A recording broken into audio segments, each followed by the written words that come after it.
Hello again.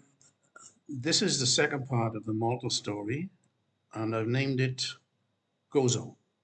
That's the small island just off the coast of Malta. The magical Mediterranean has such a deep blue hue that in some lighting conditions it almost appears as shiny black. When you see this against the azure blue sky, it's breathtaking. That is just how it looked as we caught a bus to the ferry terminal at Sirkewa on the north coast of the main island. The first thing that struck me about the Gozo car ferry was its size. Although the journey across the Gozo Channel is no more than 5 kilometers, the ferry boat is as big as the ones that ply the turbulent North Sea. I wondered if they were originally English Channel ferries pensioned off to end their days in these more pleasant climes. The crossing took 30 minutes, during which time we were transported back to a prehistoric world, so old that no one has yet dated some of the structures. There are walls all over Gozo, walls to protect the sloping fields from soil erosion in heavy rains, walls to delineate each peasant landowner's plot. These walls also keep farm animals safe and form allotments for vegetables. These walls were constructed thousands of years ago and have been constantly maintained ever since.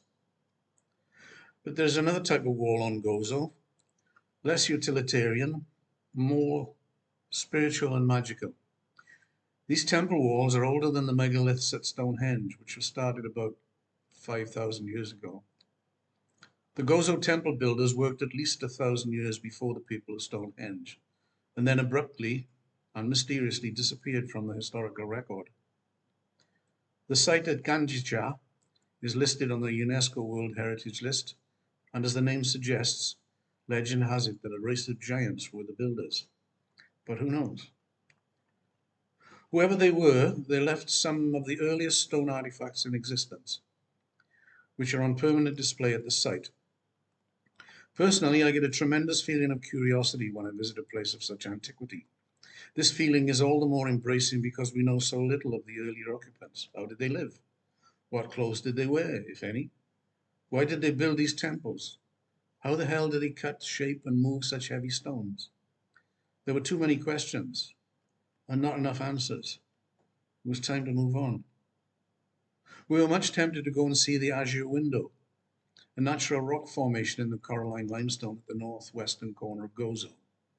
We were, alas, too late by 6 months. The natural stone arch had collapsed into the Mediterranean in March last year. Still, I managed to find a photo of it. Nearby, and obviously geologically related, there is the so-called Inland Sea, a small saltwater lake from which you can enter the sea through a large cave entrance. Mary, being a kayaker, went and sailed through the cave. I went for a walk, looking for a skink to photograph.